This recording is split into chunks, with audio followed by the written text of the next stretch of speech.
Walking the serpentine path, following the footsteps of the ancestors.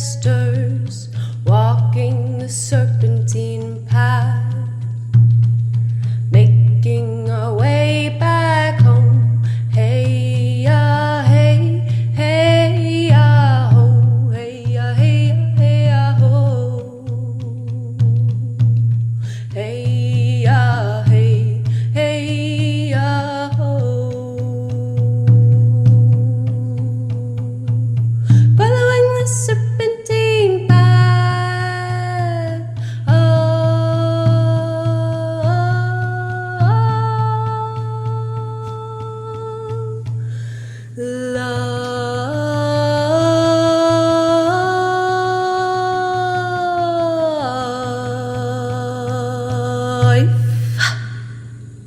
Hello, everyone, and welcome to the Serpentine Path podcast.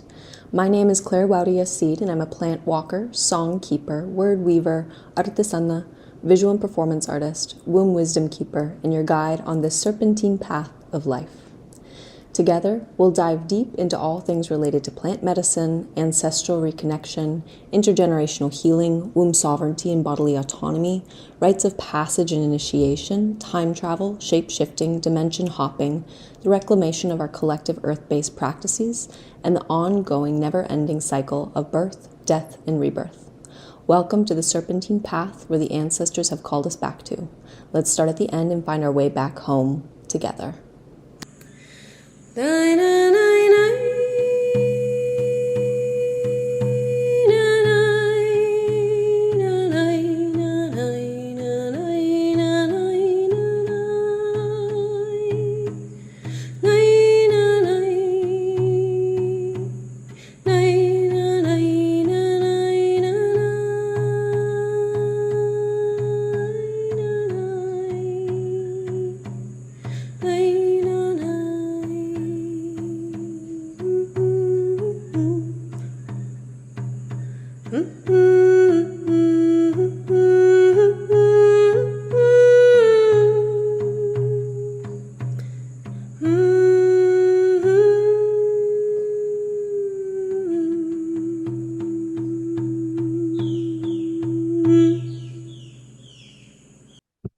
Hello, everyone, and welcome back to another episode of the Serpentine Path podcast.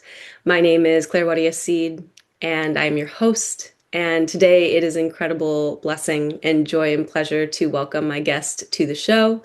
She is actually the mother of one of my previous guests and a dear sister, Cynthia Zak. She's the mother of Allegra. So it is such a joy to have you here. Thank you so much, Cynthia, for coming onto the show. Thank you for the invitation, Claire. It's been a long series of meetings since NYU, seeing you dancing on a stage with Allegra and the college years. To be able to talk in this space is amazing. So thank you for the invitation. Yeah, absolutely. Well, I will start with my first question that I always ask my guests, which is if your ancestors were here with us now, which of course they always are, how would they introduce you and what role would they say that you play in your family lineage? There's a phrase that I love that it says that I am my ancestors' wildest dream. So I think that's a synthesis of what they would say about me and how they would introduce me to the world. Because it's truly, I am my ancestors' wildest dreams, knowing my ancestors' history and pain and suffering and joy also, and the traveling around time and space they did. I think this is a very good way to put it together. Yeah, it's beautiful. I think about something I often say is like being my ancestors' highest prayer, like knowing what they went through in their lives and all of the pain and suffering and joy and beauty and what they prayed for those future generations. And I do feel that that's my work in this life is to embody their highest prayers. So, yeah, I'll give people a little bit more context as to how we know each other as you spoke to. So, you are Allegra's mother. I had Allegra back on the show back in, let's see, January, I believe. And that was a really special episode because that was like right before she found out that she was pregnant. Like just a couple, maybe the episode was really like released a month before she realized that she was pregnant. And that was a whole process in itself, being able to witness her as her friend come into her motherhood journey. And as she was coming into her motherhood journey, you were moving into your your journey as a grandmother. And she was sharing with me a little bit about what your process has been like, not just throughout the pregnancy, but also throughout the past couple of years as you've moved through your transition through menopause and all of the incredible work that you've been doing. And being able to kind of track the whole decade that I've been hearing about you and that I've met you and that I've spent time with you, and like this beautiful prolific character that I would say, like in knowing Allegra, you can't not feel your presence in her words, in her actions, in all of her art. Like it's so clear that you guys are so beautifully interwoven. And so then in, I guess, yeah, August, when I came to Miami for the wedding and I saw you and got to spend more time with you, got to come to your home, just feel your energy and how you move through space and how you hold space as well.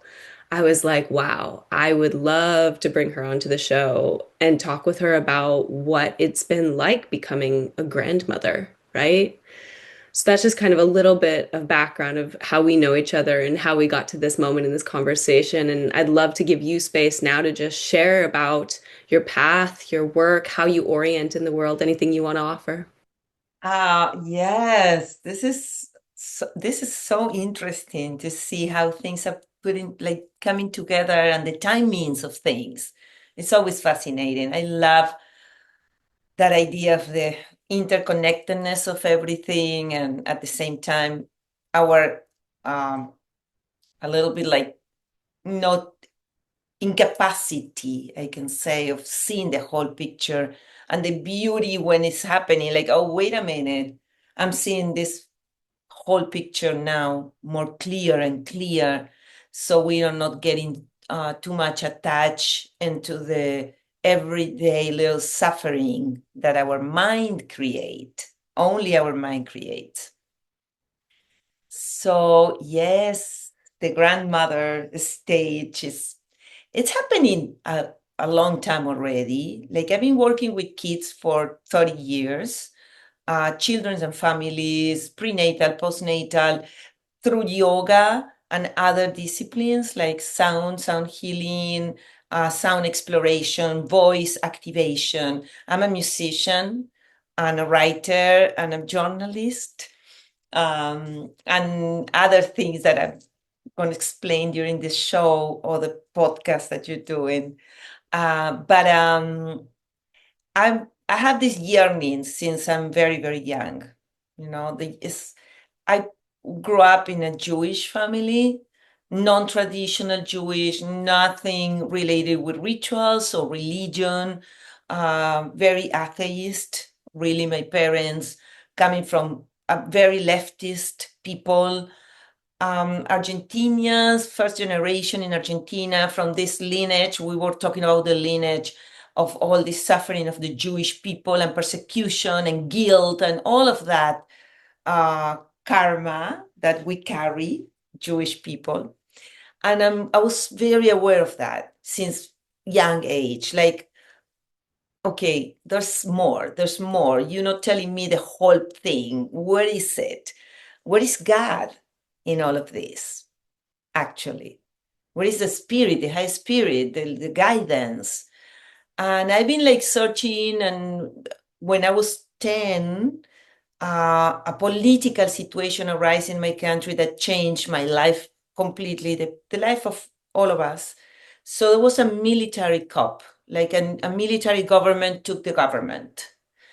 And I was 10, so I was like a child. It was like my childhood years.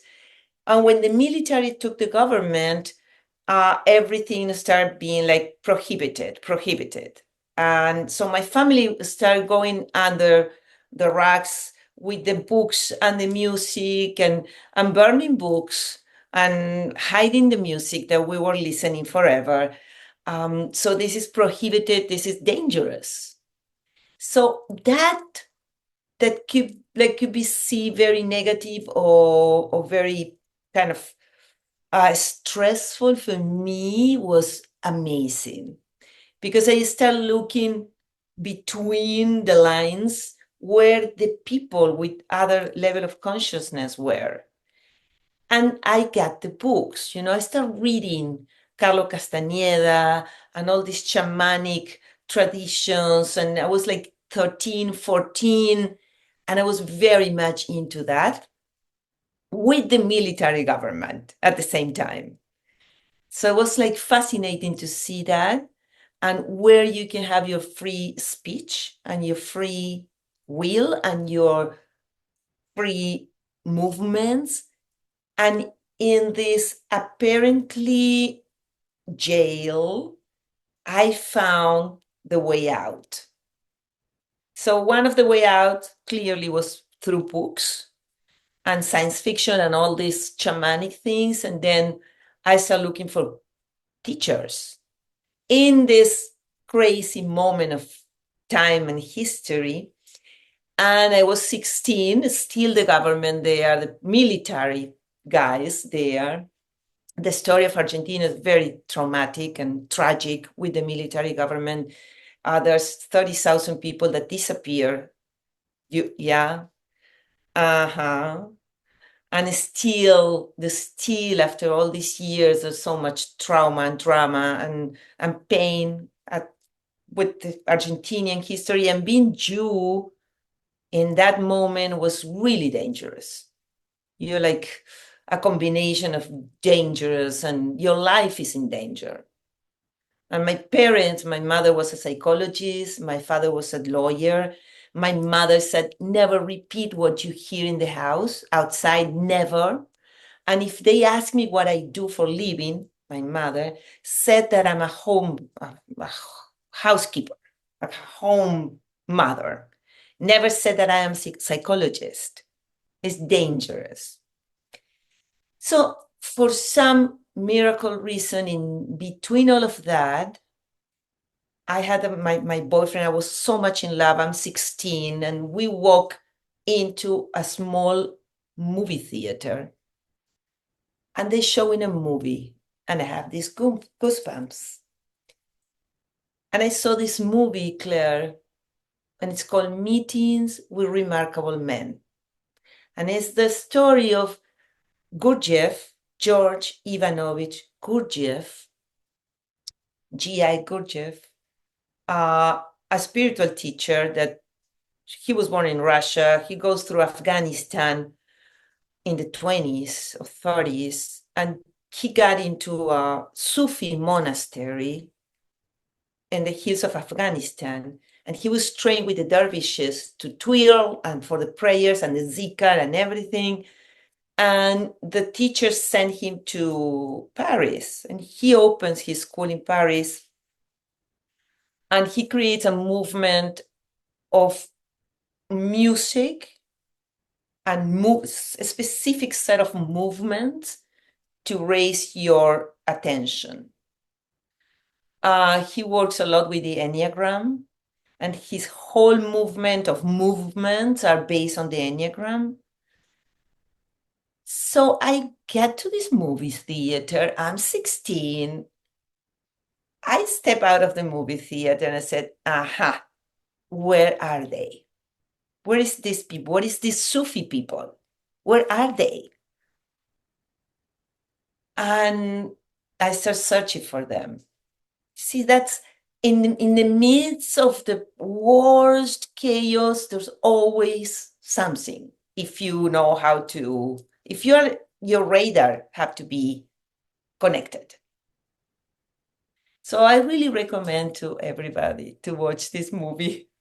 I think in YouTube you can get the whole movie. It's a Peter Brooks movie, Meetings with Remarkable Men. And in the movie, there's something else because I've been playing flute forever since I'm 3. Music and flute. I'm a classical trained musician. At that time, when I was 16, I was like, I'm not playing flute anymore. I hate that. I don't want to practice anymore. La la la la. But in the movie, it's the flute. It's called the ney. It's a specific Sufi flute. And I said, I know how to play this. And now the flute has another meaning on my life. So anyway, that was the beginning, meetings with remarkable men. I was very young. And then I started searching for spiritual teachers. And I found the Gurdjieff people in certain different instances in my life and different countries, but in always Gurdjieff groups. The practice is very clear, very intense, and very specific. It's a lot of discipline. If you want to search for his music, it's out of this world. It's on Spotify. You can find the Gurdjieff music. It's incredible. So his school is all over the world. There's a lot of people in Latin America practicing the Gurdjieff way. And it's basically you sit down, you feel your body, your physical body. There's nothing imaginary, nothing like visualizations. It's like feel your physical body, your feet on the floor. Start from that. And there's a lot of physical practice, like plant trees and go to the soil and beautiful. So that's the beginning of my spiritual really search and path. And then I found yoga in Spain when I was 21. I moved to Spain and I found my teacher there in Madrid, and I was like the everyday daily practice. So it's the Sufi, Gurdjieff, the yoga, and then like 15 years ago, Buddhism was part of my thing always, but I really, really get into the Buddhist path. It's always about the teacher. I'm very picky, very, very picky with the teachers. And I'm not switching teachers. I'm really looking for the very true lineage and like deep root lineage in the yoga, Buddhism, Sufism, and Kabbalah, also all the Jewish tradition, mysticism. So that's a little bit of a lot of where I'm coming from, and the music is everything. Music is the medicine, and I've been doing and practicing and singing and creating music. I have 7 albums and more to come, and I've been playing with children and families. And now I am really into the high vibrational frequencies instruments with children, for children. And I have a group of children learning to play the crystal balls, the gongs, percussion, high vibrational, because I truly believe this is their medicine and they are the ones leading the world, and really knowing the technology behind this music. Oh, so beautiful to hear about your path. And for people who have listened to Allegra's episode, she talks a lot about what it was like growing up in your home and how her spiritual orientation is so deeply informed by what you offered to her, which is this deep understanding that, yes, there are so many incredible traditions and lineages, and how beautiful and important it is to be able to spend time with people who are really rooted and grounded in that tradition.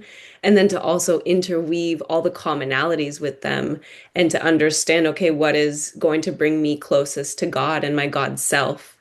And I've had similar experiences. I have a very eclectic spiritual background, but something that has always come to me is, yeah, the music and the movement, different forms of movement in so many different traditions, the discipline of it. really being able to ground into like, okay, this is what I'm really committing to at this moment in my life. And also the detachment as well, saying, if at some point in time, maybe this no longer serves me or doesn't serve me in the same way, my heart is open to receiving other technologies, other teachings, other perspectives that are not actually all that different from what I'm learning now, but it's just another door, it's another tool in my toolbox with reverence, with respect, with deep gratitude, and also with that open heart and loving always all of the work that you do with families and with children. I feel like that was the first thing I heard about you when Allegra would talk about you. She's like, yeah, my mom is just like this big spiritual lady. And like, she does a lot of stuff with kids. Like, she's always teaching kids how to meditate and teaching kids how to do yoga and sing songs and all of this beautiful stuff. And I was like, oh my God, yeah. Like, kids already know how to do that, kind of what you're speaking to. Like, they're actually the ones leading all of this. The most important thing is to give them spaces to just continue doing all of that instead of what we do, which is like put them into schools and totally strip away all of their magic, all of their medicine, all of that high vibrational connection with spirit that hasn't been severed yet, that hasn't been conditioned out of them, like leached out of their spirits. And so when I look at all of the work that you have been doing, it's really like I feel guarding and safekeeping the sacredness of children more than anything. It's giving them that safe container to be exactly who they came to this earth to be, which is amazing. Um, yeah, I'd love to hear about your transition that you've been moving through over the past couple of years as you made your way through menopause and shifting into this incredible, female elder, this matriarch in your family, more the crone expression of womanhood, and what your whole take on that has been. Um, yeah, it's so interesting because I really feel that the way you hold your menstrual periods are gonna take you in the way you're gonna hold your menopause. And it's completely related with the drug industry and medicines and whatever you took during your since childhood to puberty, young age, and when you are a young woman, when you're like having your babies, and then this is going to lead you to the menopause state of being. And I feel that there is a huge narrative in the market to consume medicine, basically. So words are everything, Claire. We know that. So if I um, talk about my process, like, oh, it's bad, I'm foggy, I can't sleep, I have these hot flashes, I can't concentrate, I have dryness, I'm gaining weight, I have pain in my joints, whatever. This is all this narrative about menopause. Everywhere is the same narrative. Of course, we have that. If this is the whole narrative for years and years, if I said no, I don't have any of these symptoms, they look at you like, no, you lying to me. So it's a whole process of reconstruct the female essence.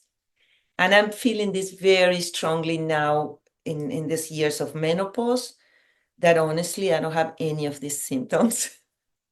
I never have it.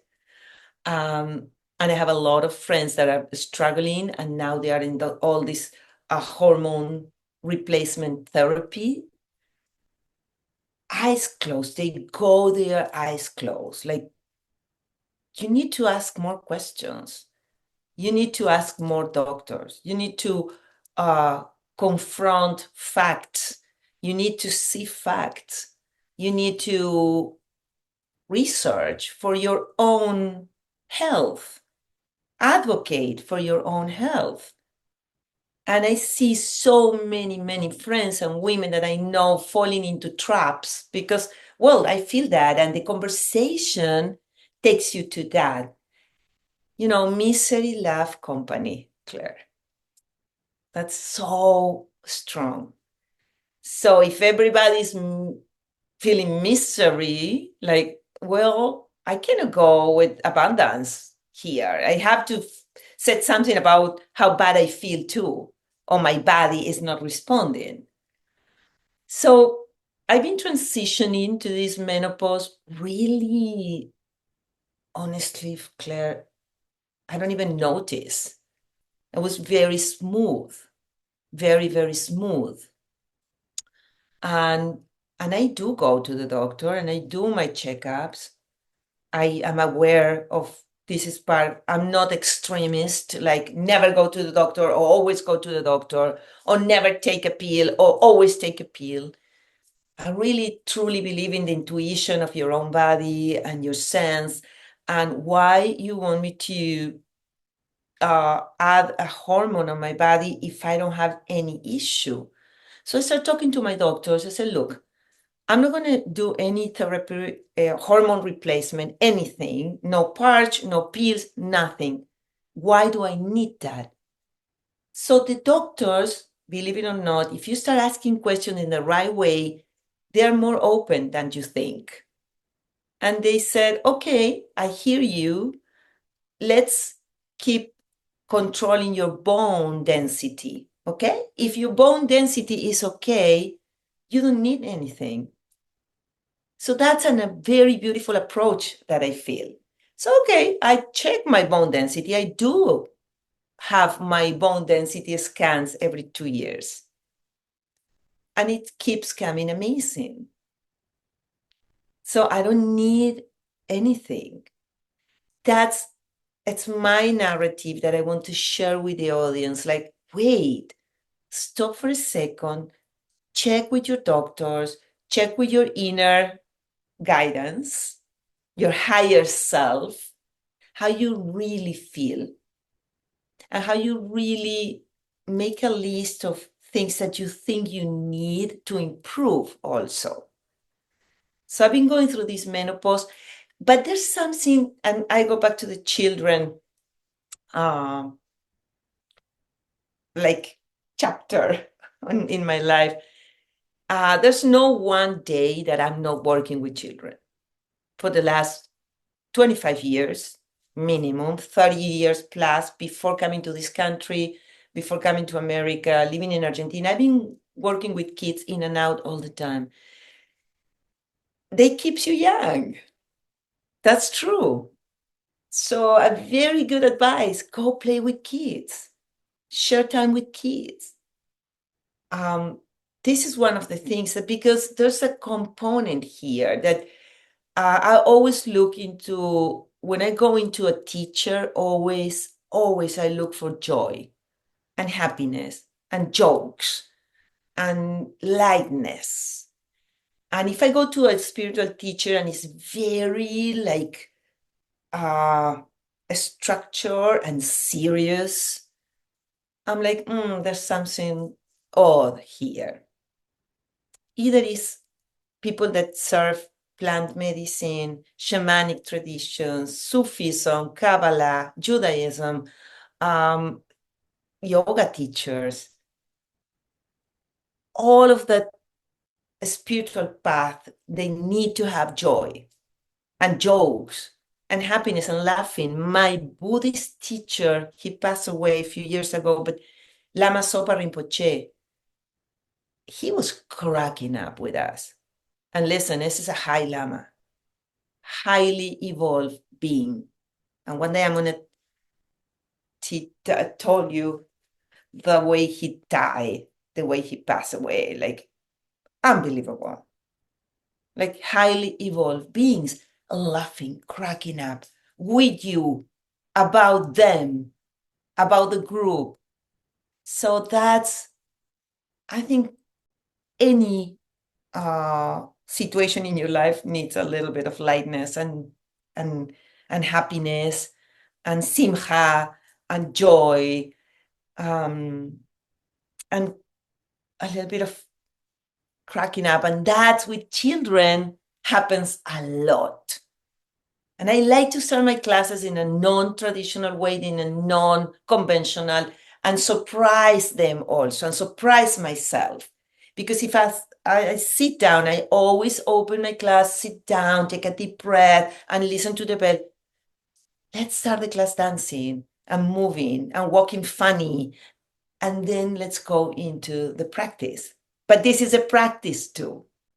And so the surprise yourself, surprise others, surprise your moment, switch your mind, surprise the way you're thinking. I'm having a big issue, a big problem. What about if I think in another way? I'm going to surprise my mind. One of my Buddhist teachers, Venerable Robina Curtin, highly recommended. She's in New York. She's in her 80s, the most energetic, incredible Buddhist nun teacher. She always says, watch your mind like a hawk. Watch your mind like a hawk. And when I get lost, I remember her voice saying, watch your mind like a hawk. And the Sufi tradition has also practiced beautiful about that. It's like you say assalamu alaikum, malaikum salam to your angels. So you acknowledge your angels every day.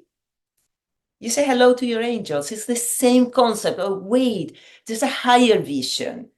There's a higher opportunity and chance to see your mind, to observe yourself, not get caught into the same pattern. And that's for menopause. And as I said to you before, for me, all this menopause narrative is a myth. And I think this is very controversial because no, it's not a myth. It's something, yeah, of course, you're having all these changes in your body, but the blood that was coming out, going downward, and it's not going out anymore, it's going up. And there's no more chakras.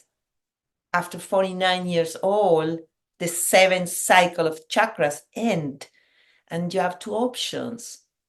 You're going up, you evolve, or you're going back to the first chakra, where all these issues can happen during menopause. The pain, the dryness, the hot flashes, blah, blah, blah, blah, blah, blah.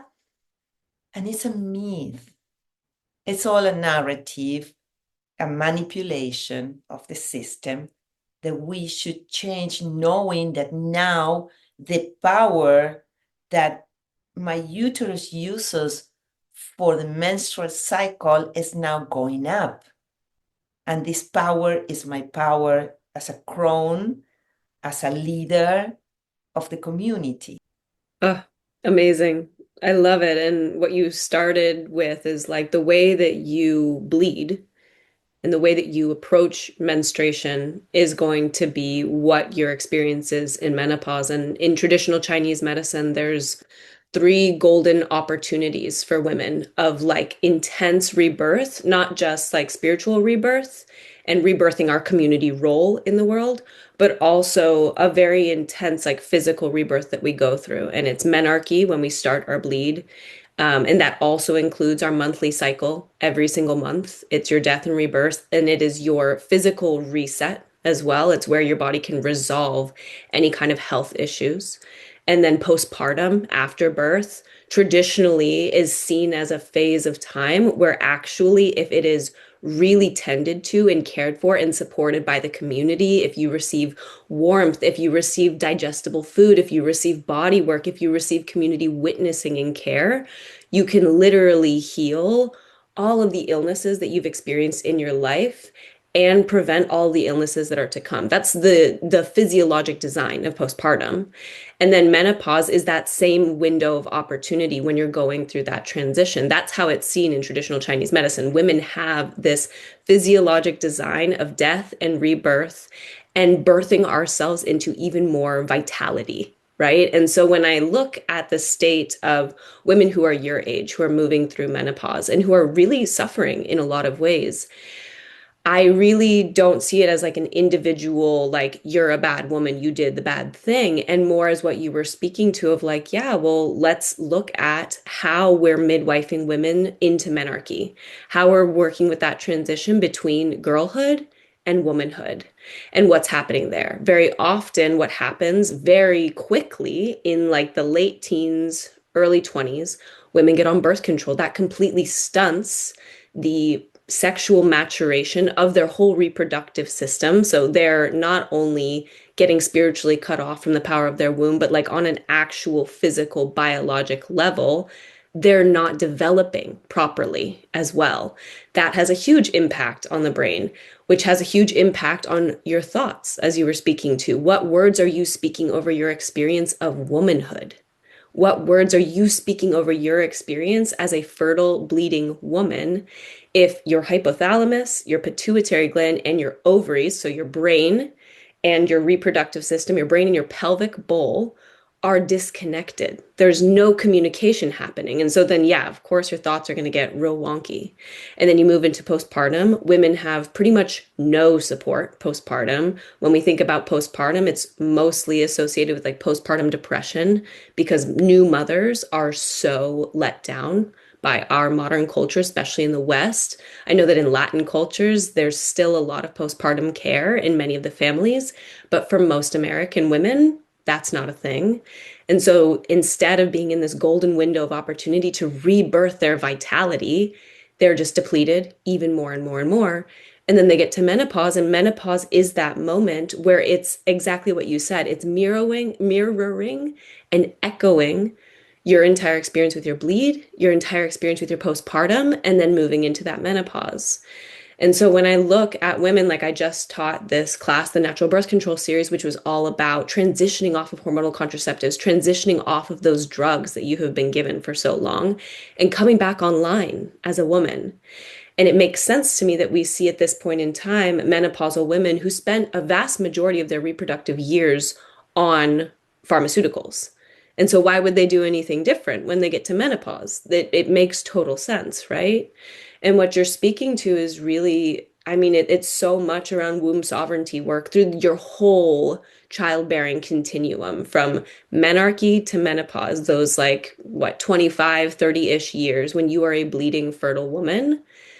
That whole process is going to show up in menopause. And as you were saying, it's either an opportunity to kind of go back to square one, which is what a lot of women end up doing, or to like really alchemize and transform that experience and say, okay, how am I going to show up now, as you were speaking to, as a leader, as a matriarch, as a grandmother, as, you know, a spiritual orienter for my family and for my community? Which, yeah, on the same page totally. When we're talking about bone density, something you were talking about, that's huge with hormonal contraceptives. It messes with your pituitary gland, which is all about growth, healthy bone density, healthy muscle mass. And so, yeah, of course, when you get to menopause, if you've been on hormonal contraceptives for 10 or 15 years, that's 10 or 15 years that your body cannot produce the calcium that it needs, right? And like store it in your bones. And the last thing that I loved that you were saying just about elders and teachers and spending time with kids. For people who are new to the podcast, I speak a lot about my elder teachers who I lived with when I was in the Colombian jungle for a year and a half in an indigenous village with the Kofan people. My elder, Abuelo Kerwin, died at 110. And when I tell you that man was never not laughing, like it was so rare that he wasn't laughing. And spending time with kids, like seeing kids coming from the indigenous school that he built, that he funded with all of the money that he made from ceremonies. He created the curriculum for them. Everything he did was for children. Everything he did was for the next generation. And the kids would come and they would sing their traditional songs for him, and he'd just be in his hammock smiling and laughing and just enjoying himself. And I think, yeah, children keep us young. And I think that's the big thing in our culture, like being so detached from intact family culture of like elders living with their grandchildren. Like my teacher, by the time he died, he was being taken care of by multiple people, all his family members. But I remember him living in the house with his great granddaughter and his great great granddaughter. And so you had five generations in the same home. And that little baby was like keeping him young and joyful, even on his deathbed. Right. And so I love that you brought in, like, you want to stay young, spend time with the kids. Seriously. Yeah, I think with menopause, there's definitely like this medicine of subtraction, like clearing out in the field what's no longer going to serve, and then reorienting to what your path is going to look like. And you've been through a beautiful reorientation, really stepping into both death doula work and birth doula work. So I'd love to hear about that because that's really the role of the community midwife, right? It's initiating people through all the rites of passages from womb to tomb. So I'd love to hear about that. Yeah, it's something that is, you mentioned something in the beginning. You can have all this spiritual path, and it's not contradictory, but you have to practice. You have to, it's not like, oh, I took a weekend course in Buddhism and I'm a Buddhist. No, no, no. You have to do your prayers. You have to do your practices. You have to have your altar. The same with Sufism. The same with Judaism. But in the last 5, 7 years, I was adding more things to what I do and what I like to do. So first of all, I became a death doula. It is something that I've been thinking about for a long time. And it's so beautiful. Just taking the training is a life-changing training. But I've been coming from Buddhism for the last 15 years, where death is a very big part. And the meditation on death and the presence of death. And my teacher, Venerable Amy, another of my amazing nuns, Buddhist nun teachers, she always said, okay, we are one breath closer to death. We are one meal closer to death. We are one dance closer to death, one birth closer to death, one podcast closer to death. And it's not in a morbid way. It's in a, oh, wait, yes. So what I am doing with my mind right now, if I die right now, it could happen. It will happen. It will happen to all of us. So also coming back to Buddhism, it's like you don't know when or how, but you're sure it will happen. So that's concept that for Westerners are very hard to swallow. We don't talk about that. We don't see that. We don't want to discuss. So I've been doing these practices with Buddhist teachers and with Buddhism. My Lama Sopa Rinpoche, again, I'm going to mention him. He has an incredible book that Venerable Robina Kurtin curated and translated, and it's called How to Face Death Without Fear. And there's so many, many practices for the moment of passing, for the moment of death, before and after. So beautiful. So, and working with children, the subject of death come out really easily, and no, it's not dramatic or traumatic, but it's coming up during all my trainings and all my time with children and families. So I say, okay, I'm going to do the training, the formal death doula training, to hold space for families. And what I'm doing with that is I'm working with children that lost someone and families that lost someone. And we all lost someone. You cannot find people that doesn't have death around or somebody die in the family. Also super interesting the work with pets and all this industry of euthanizing your dogs or cats. It's a big medical industry too. That's for another podcast. That for Buddhism is not really acceptable. that you end the life of a pet because it's suffering. You cannot interfere in the karma process. You don't interfere in a karma process.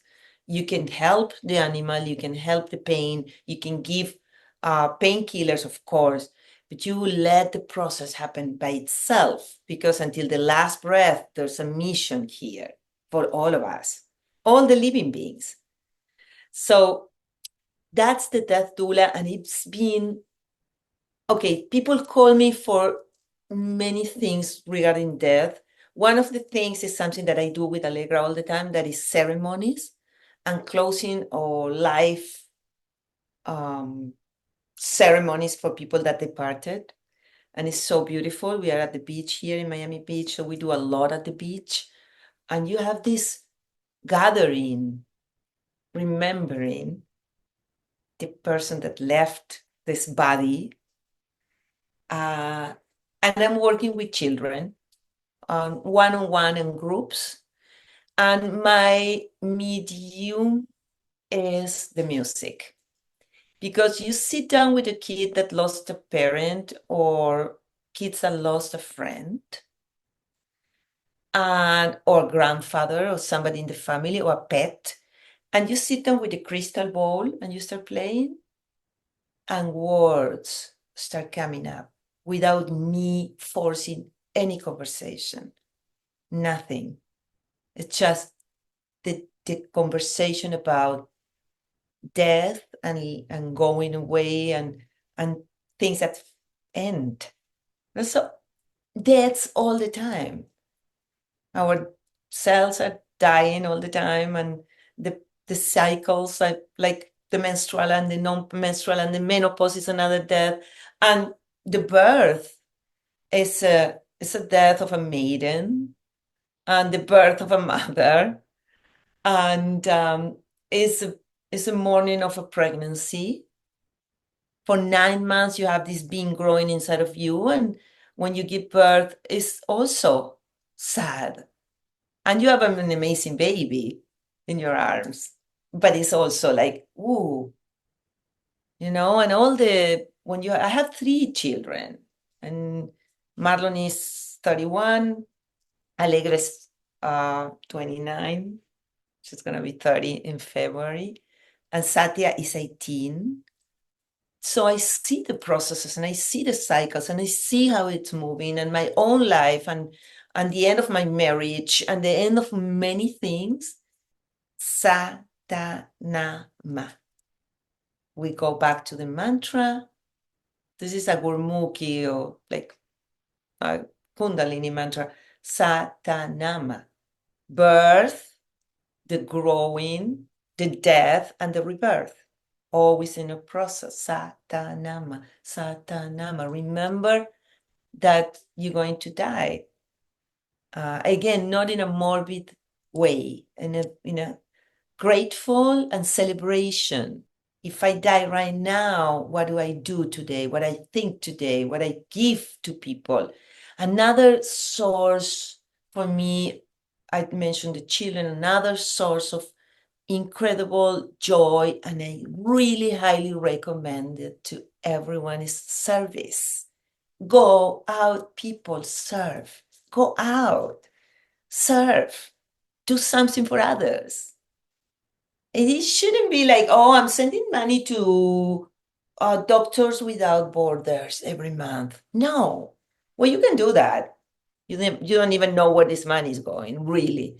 But service next door, in your own house, your own people. Do karma yoga, mitzvahs, as the Jewish people said, do your mitzvot. Your tikkun olam, your mission, save the world. And again, this shouldn't be like a big thing, but do your service. And so this is about death, and death is related with birth. So I become a birth doula, and I'm seeing a lot, Claire, I go to hospitals. I don't say no to hospitals. I really, truly think that my service is very much needed, either at a home birth that ideal home birth, or in a hospital birth, where the medical environment and the pressure is out of control for a pregnant mama. And that's related to what you mentioned about postnatal and the birth and the care of the mother and the postnatal. And I also want to set something, because we see like ideal societies or groups, like the people in the jungle, or Latin America are more careful of or caring about the elders, or Asian cultures, and you go, but we can do that here. Even in the most Westerner, sordid environment, we can create a different environment. It's because if not, it's like, oh, well, okay, I cannot do it here. I live in this cement jungle and I can do anything and I don't have time for anything. And I have 3 jobs and I run my house and I have to pay 20 million bills per month. Yes, there's a way, always. So that's the death and the birth doula. And both things are so beautiful and it's so related. And in the death and birth, I'm working with something really beautiful. It's like looking for signs. Look for your signs. The communication with the other world, the other side of this tangible 3D dimension. There's something else. But you have to be open to listen, and you start like seeing this. Yeah, beautiful. And it's funny because, I when I was 15, I was like, I'm gonna be a midwife someday. Like I read the book The Red Tent and I was like, oh, that's my path. And then my path took me many different directions, but birth work was always in my field for a long time. And at a certain point, I was like, no, I'm not going to be a birth doula or a midwife or be in the birth space. I'm going to be a death doula. And that was on my mind for a long time. I was like, oh, and I was young at this point. I was like 22 or 23. I was like, oh, I'll be a death doula. That makes more sense for me. And it took me a long time to realize that actually being a birth doula and a death doula is the exact same thing. Like, there's actually no difference between a birth and a death doula. If you can be a death doula, you can be a birth doula. If you can be a birth doula, you can be a death doula. Because the traditional role of what a community midwife is really initiating people from womb to tomb care. And what I always say is that I feel like actually my true initiation into what we would refer to as traditional midwifery, which is much more than just attending a birth. It's that womb to tomb care, was when I midwifed my jungle elders through their dying portal. I lived in the jungle for a year and a half, and I watched both Abuelo Kerewin and Abuela Maria die in front of me. And it was a long, long apprenticeship with death, like really long, brutal, intense, painful, hard death that was also accompanied by my blood grandparents, my 2 remaining blood grandparents dying at the same time in the States. And so I would be in ceremony, feeling the death of my bloodline and seeing the death of my spiritual lineage and just being like, whoa, this is what it is to be in sacred prayer with the medicine of death. And it's something that one of my teachers, Rochelle Saliga of Innate Traditions, speaks to a lot, which is this death over culture that we live in, which is not the medicine of death. The death over culture is what like leeches thriving life out of our families, out of our cultures, out of our experience here on earth, which is truly like this gorgeous paradise that we get to live in, that we have the responsibility and the blessing to steward life here. And we live in these systems that are just like death over culture, like what you were speaking to about the hospital system when you go in and you attend births. And what does it mean to show up with reverence to death and also with reverence to life? Bring thriving life back into these spaces as well.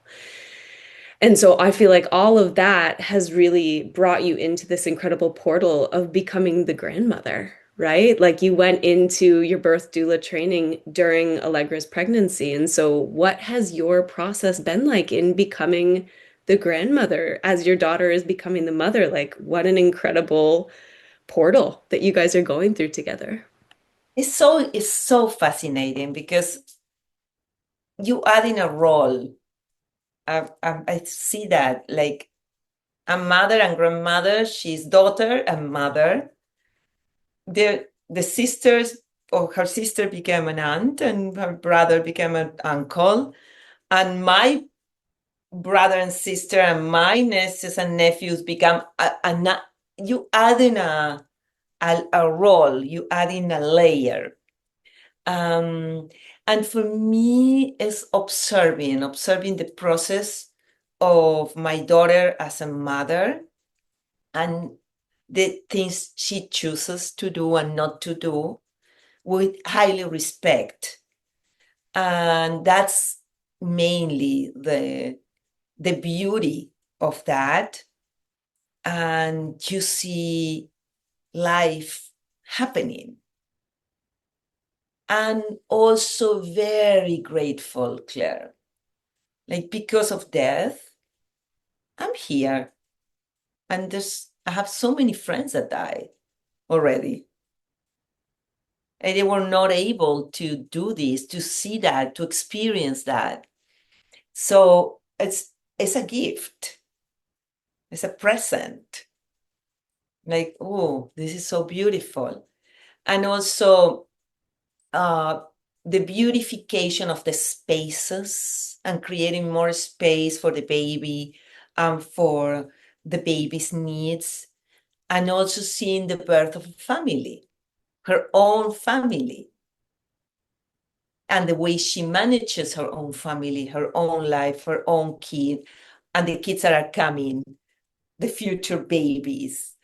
It's beautiful. It's beautiful.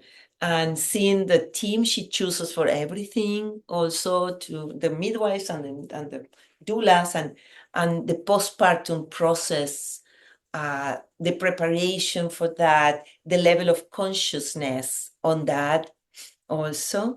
And at the same time, I'm seeing how there's a lot of other things around of cultural establishments that they're expecting other ways or expecting other things, and how we blend all the time.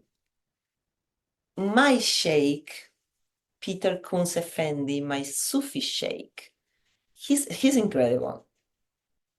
It's a Mevlevi tradition. The Mevlevis are the Rumis lineage, the dervishes, the twirling dervishes.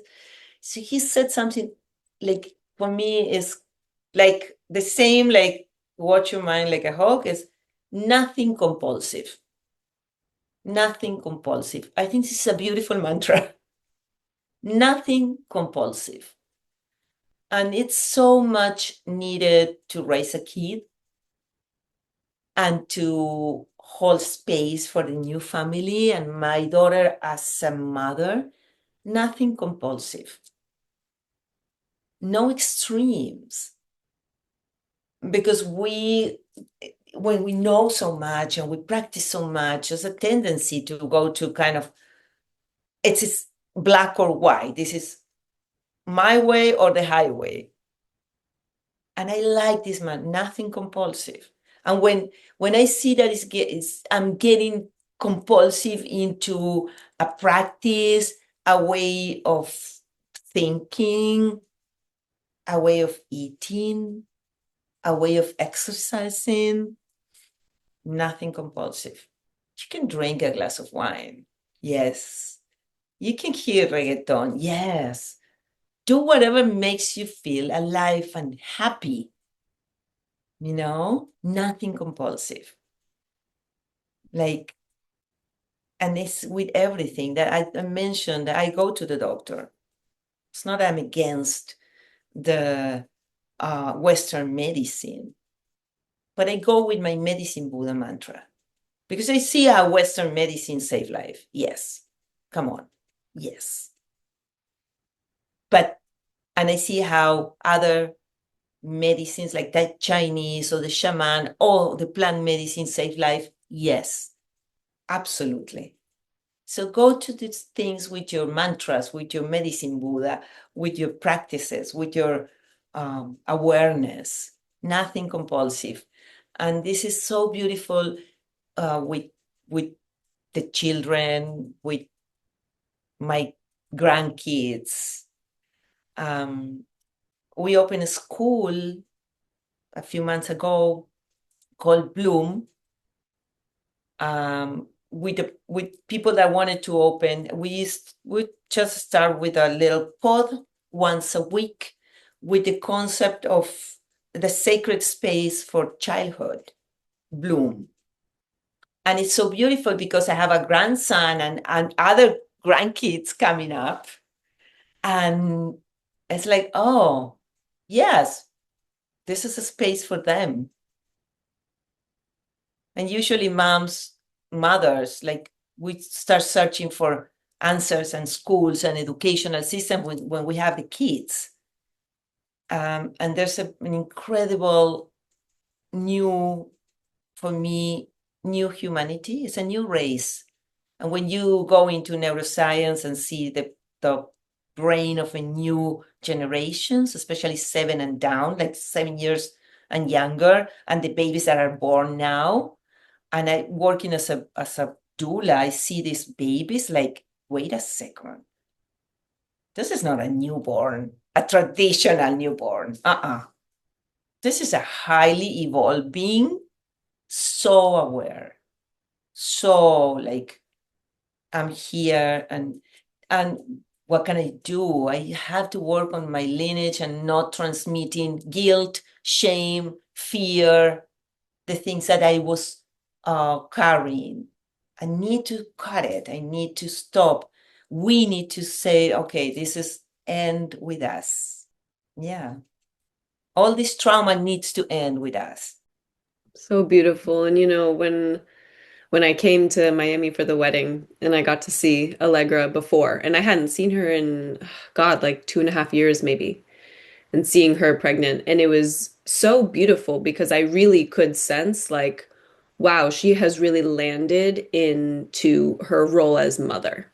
Like, she is definitely not the same woman that I saw 2.5 years ago. She's not even the woman that, I've been on the phone with all these past years. She's not the same woman who came on the podcast earlier this year. Like, she has really, really landed in it, which is not something that you see in all mothers, actually, especially in the West.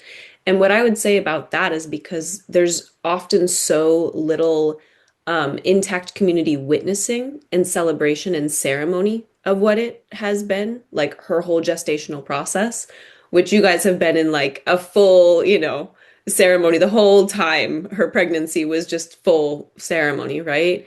But more than anything, what I noticed was you came over and you were talking with us, and you said something that I've heard very few women in the West say, which was Allegra is the mother. She is the priority. Whatever needs to protect her peace, her calm, her center, that is the priority because she is the one who is carrying this life. You were not like, oh, the baby, the baby, the baby. You were like, my daughter is the priority.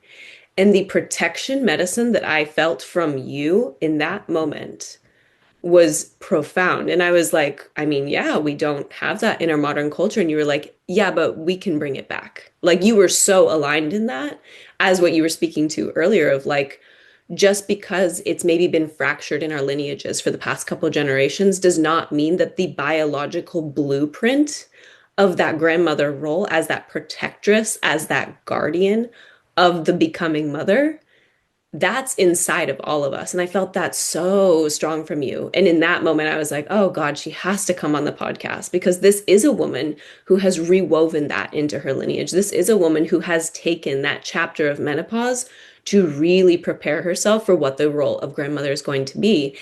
And any woman can do this. We are all absolutely capable. We're brilliant. We're intelligent. We're wise. We have this inside of us. And so this woman, she's got to come on the show, right? Everything you're speaking to is so gorgeous. And then the other part of this is that, like, as your daughter was pregnant and giving birth and bringing this soul in, you've also been in an incredible birthing process with this book that you've released. So let's talk about the book. I'm so excited. What do you want to share about it? The joy of sleeping alone.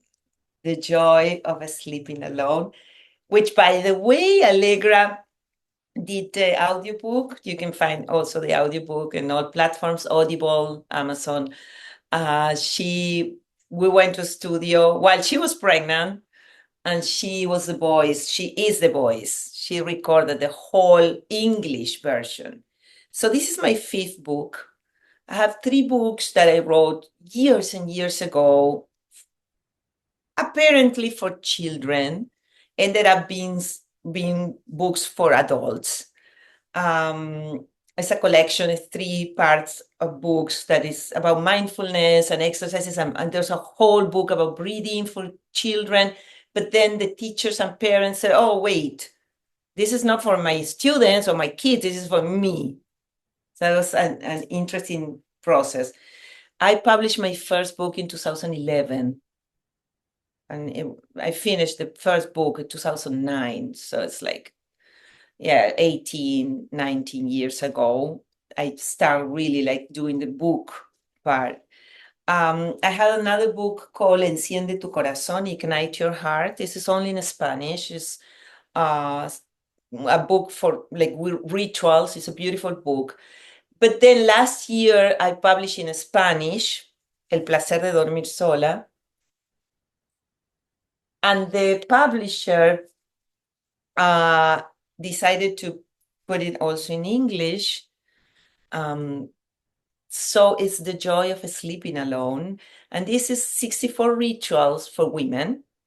Also, again, I wrote it in female sentences, like for women, and then all the males are saying, wait, I want this book too.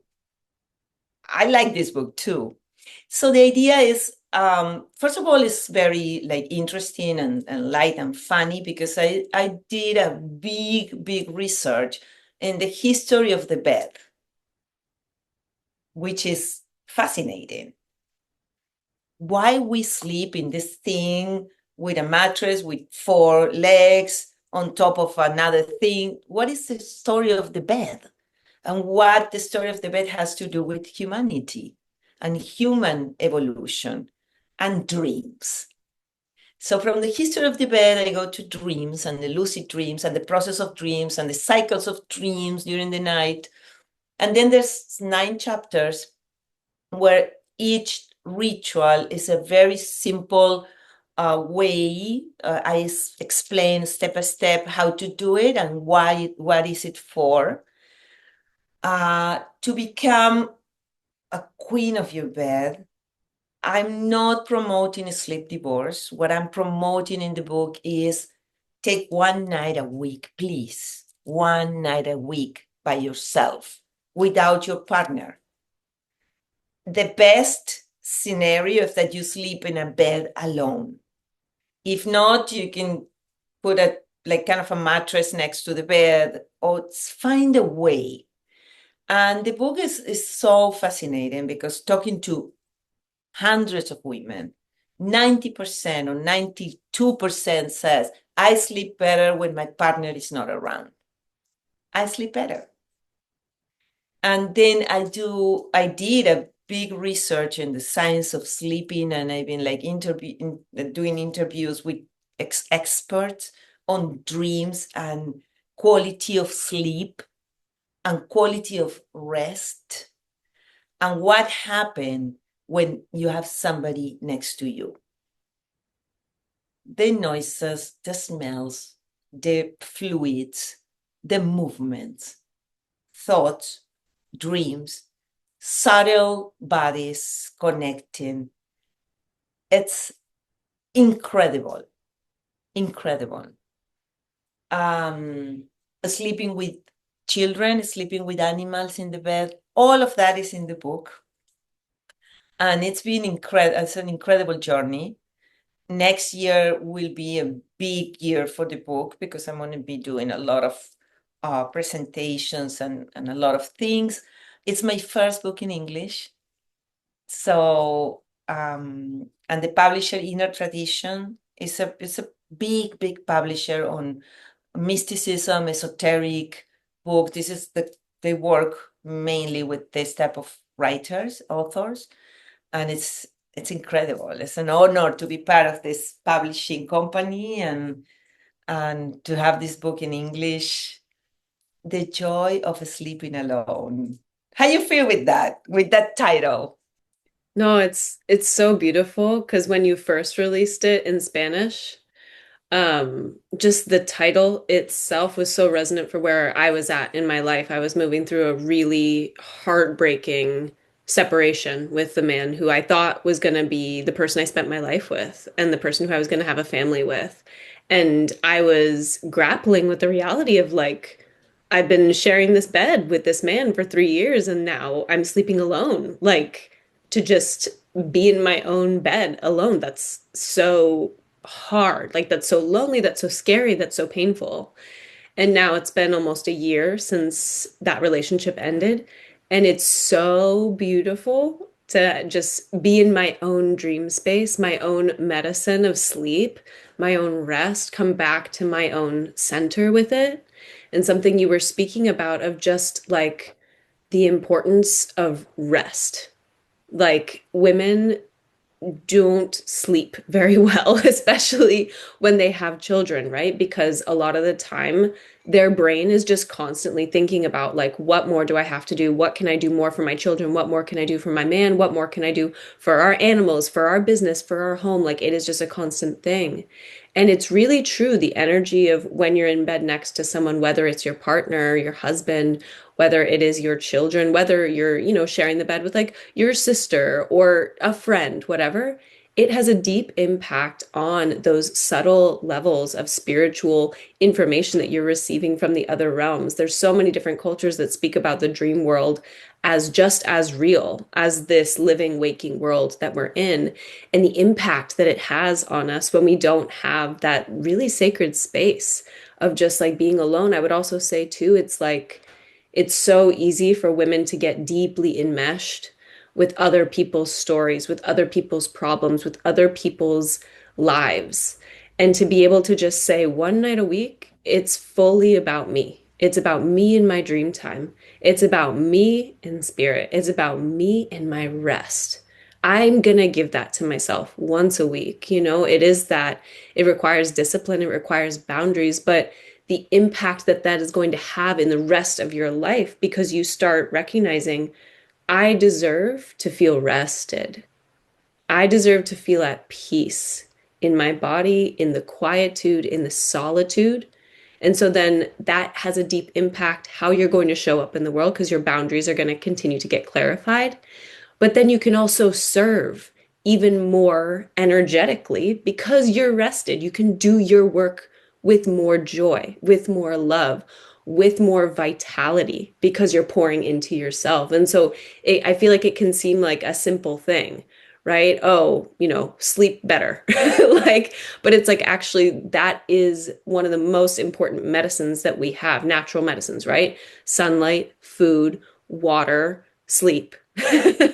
When we don't have those things, everything is off. And sleep is actually one of the biggest ones. And so there's so many parts to it. I love how you interwove so many different studies. I love how you interwove so much of the history. I love that it's a big weaving of all of the different things that you've been exploring throughout your life. And I love that it's an objective teaching, right? As you were speaking to the books that you wrote for kids that were actually applicable to adults, the book that you wrote for women, where all the men are like, wait, I want to be included. And it's because you're writing objective truths that are resonant for any person of any age, of any gender.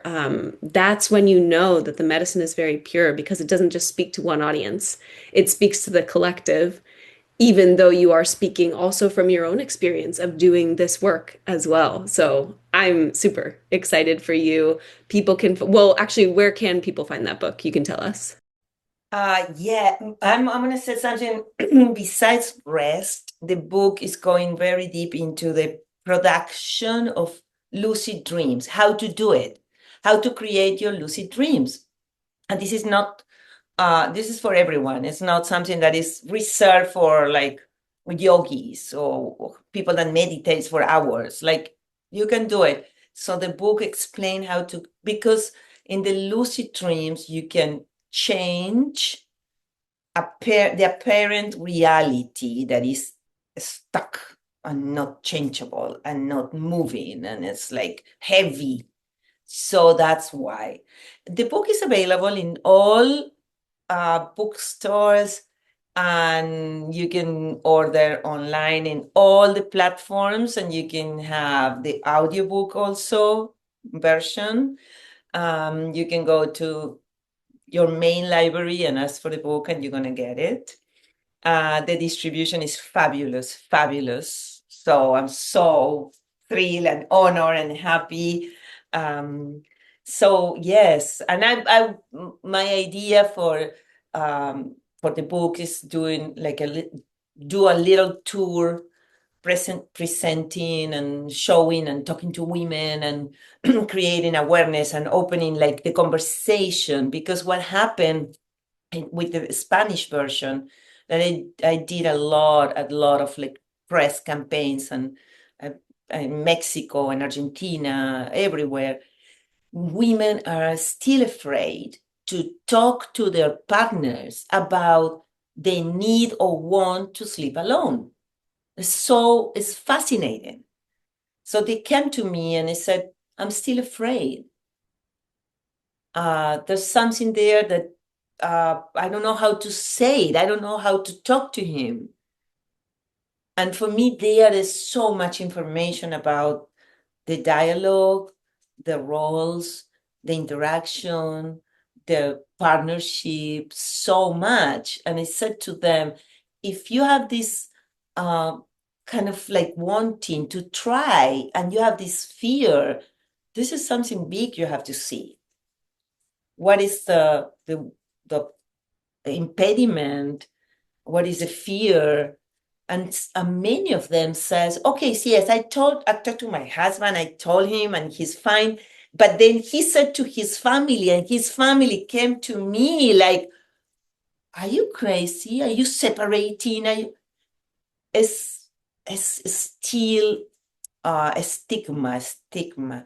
And when you learn through the book the story of the bed and how when in history it was kind of mandatory that the marriage couple have to sleep together, you understand a lot of things. And it's related with everything that we were talking about, medicine and pharmaceutical and drug industry and all of that.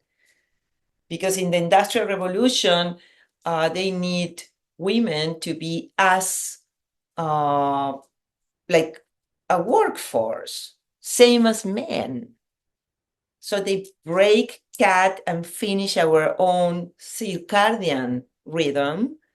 And you sleep with a man that has a complete different circadian rhythm during the 24 hours, completely different. We have these 4 stages during a month that male doesn't have it.